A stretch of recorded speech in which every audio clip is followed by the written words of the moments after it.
Alright, so this is your second World War I video. I'm going to try to keep it very brief. My other video got a little bit lengthy, and I apologize for that. You also may hear my dog barking because she doesn't seem to know how to stop doing that, so please just don't mind her. Alright, what was happening in Asia and Africa in World War I? Well, Asia and Africa, they were highly colonized during this time, and so under imperialism, so what they ended up doing is that all the Asian African countries had to help their allies. So if you belonged to Great Britain or they had a colony in Africa, then that colony would fight for Great Britain, and they would provide resources for industrialization and for the war effort. I think that, when you look and read in the history of those colonies, that, they kind of hoped that they would gain freedom eventually or could, be broken away from those countries. I will say during World War I that there was a rise of nationalism in many of these colonies. So we're going to talk quickly about the end of the war. So no big surprise, something that we've talked about extensively throughout this unit, is that Russia is going to struggle. The Tsar, which is Nicholas II during this time, is going to face opposition from a group called the Bolsheviks. The Bolsheviks are led by a young man named Lenin, Vladimir. He follows Marxism. So he has a belief in communism because, Karl Marx is considered the founder of communism, where it's all for one and one for all. The proletariat and the working class people should rule society, and that everybody should be equal and paid equally. And so during this time, not only is Nicholas II, he had actually left his country to help fight in the war, but now he's dealing with opposition on his home front. Russia struggled against Germany. Nicholas II tried to lead his army and his military because they were lacking industry. And by 1917, there was a revolution that caused the Tsar to step down, and a provisional government began. Provisional means that it's just there as a provision until you can find the right government or a new leader. But this provisional government will also be attacked by the Bolsheviks as well. So what's going to end up happening is in 1917, the Bolshevik Revolution is going to occur. You know what revolutions are for, either to change, reform, or establish a new government, and the Bolsheviks will be successful. Leon Trotsky will end participation in the war. He will accept a harsh agreement with Germany, leading to a civil war within his own country. But Lenin will establish a new economic plan. So Lenin is going to be involved and remember, Lenin was the leader of the Bolsheviks. And so he will create a new economic plan, and this new economic plan encompasses communism. Russia will no longer be called the Soviet Union. They will emerge as a new economic communist government. So they will be known as the Soviet Union from here on out. So when we talk about the United States, though, until 1917, the United States, we had been neutral under Woodrow Wilson. Woodrow Wilson had a complete neutrality speech that he had released years previously because we did not want to get involved in the war. So we did assist Great Britain and provide, money and weapons for them, but we were really much in the saying of, please handle this on your own, until 1917. So two things are going to happen that's going to make America angry, or pretty much Woodrow Wilson, the government, but then also Americans. The Lusitania is going to be a British passenger ship that is sunk in the Atlantic by German U-boats, which German U-boats are pretty much submarines, killing 1,200 people. There are 120 Americans on this ship during this time. Great Britain's already involved in the war, but that's one thing that's going to upset us is that our Americans, passengers, civilians, are going to be killed. And the second situation is going to be the Zimmerman Note.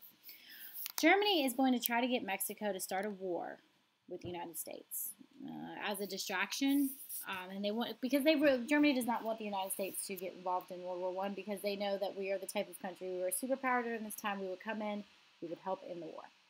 So they want us distracted by Mexico. The Mexican president during this time definitely contacts Woodrow Wilson and says, hey, I just want to let you know this is what's happened. We're not trying to start a war with you, but we want to let you know what Germany's trying to do under the table. And so by 1917, the United States enters the war. We have fresh recruits and we have fresh resources. So we are going to Europe to fight. Now, one thing I want you to think about is that when you think about World War I, you think about Woodrow Wilson. He was our president during this time. And during World War I and towards the end of World War I, he's going to create a document called the 14 Points. So the 14 Points is going to be very important. It's something that you need to write down. You should be writing all of this information down that I'm talking about because this is very important. U-boat, Lusitania. So here's what's going to happen. Woodrow Wilson creates the 14 points. And I'm not going to make you all write all 14 points. I'm going to make you write these 4 baby points, and this will help you. Okay? So the 14 points called for a reduction of weapons. So Woodrow Wilson has these very big, like high intentions of like we've got to create peace in the world. We have got to stop fighting each other. This great war, and that's what they called World War I, has really caused destruction and death for many people, and so we need to have some peace. So Woodrow says we need to reduce weapons. The second thing that he says is a country's people should choose the government. They have self-determination. That means you pick. If you guys want to have a democracy, you have a democracy. If you want communism, you have communism. Also, and this is all, and the reason that he does this is because he wants to avoid having dictators and bad leaders in the world and leaders who harm and kill people and also cause world wars again. So, the third point is that he creates an international organization. And he's like, we need to have an international organization where we all sit down and we discuss peace efforts and what we need to do and what we should do for the whole world, help everybody and work, collaborate, and have peace. And so he calls this international organization the League of Nations. And it's solely to support peace, prevent world wars, prevent conflict all around the world and on every continent. But towards the end of the war, France is going to be a little bit bitter about Germany in the war, and so they kind of want Germany to suffer. So here are a couple things. In 1919, the Treaty of Versailles was signed, and it ended World War I. It forced Germany, though, to pay the war debt and establish the League of Nations. So it's two things you get from the Treaty of Versailles. And pretty much what it is it says the war is brought to an armistice, which means an agreement to cease the fighting, and it usually ends a war. Korea, North and South Korea right now still have an armistice from the 1950s where they stopped fighting the Korean War. That means that you cease. That doesn't necessarily mean that it's like completely over. So here are a couple things we've got to learn about the Treaty of Versailles. This is lengthy, but it's important. Germany must pay the war reparations and admit full responsibility for the war. Germany's military must be limited in size. Germany must return land to France and Russia, and Poland will become its own independent country and take it away from Germany. Germany's colonies will be divided up against the Allied powers. The Allied powers were the winners of the war, so that's the United States, Great Britain, and France. The League of Nations established. Guess who doesn't get to participate? Germany. Okay, and then the United States, we actually created it, but we refused to participate too because we noticed that the League of Nations, first of all, is weak because there's no military force, and you might want to jot that down. And second of all, not letting Germany in is not going to help peace. Austria-Hungary and the Ottoman Empire divided into Austria-Hungary, Yugoslavia, Czechoslovakia, and Turkey. Britain is also going to issue a new document, so this is all about the end of the war, called the Balfour Declaration, which will make Palestine, which is a Middle Eastern country, a home for the Jews. So here's the problem. Germany is extremely humiliated. Its economy is decimated. Germany was already struggling financially before the war ended. So what do you think is going to happen now that they have to repay the war debt to all the Allied countries? So here's what's going to end up happening. Here's what Europe looked like before World War I. So if you notice here, you have Austria-Hungary, Serbia, Bulgaria, Romania.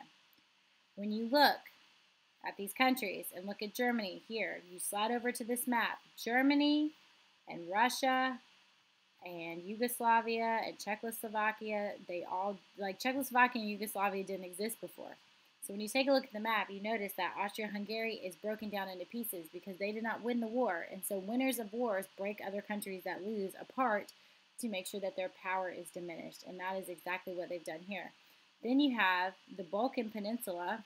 Romania grows larger. Yugoslavia is formed, and that encompasses Albania, Montenegro, and Serbia, and parts of Austria and Hungary. Okay, so if you just notice, also, the Ottoman Empire does not exist anymore. They have become the country of Turkey, and Russia identifies as the USSR. Okay? Cost of war. 8.5 million soldiers were killed. 11 million civilians were killed. 13 million, excuse me. So 21 million were wounded. $332 billion were spent on the war. Now, Europe's economy is going to decline. The U.S. and Japan are going to rise as superpowers, world powers actually, and that's because we're getting ready to go into the roaring 20s. Communism is going to be in the Soviet Union, and they have some other political instability going on, but they are going to be a completely communist nation, and that's something that the United States, we do not like. All right, and so that is World War I in a nutshell. 2 simple videos. Make sure that you take your notes. If you have questions, feel free to contact me. We'll go over this. Thank you.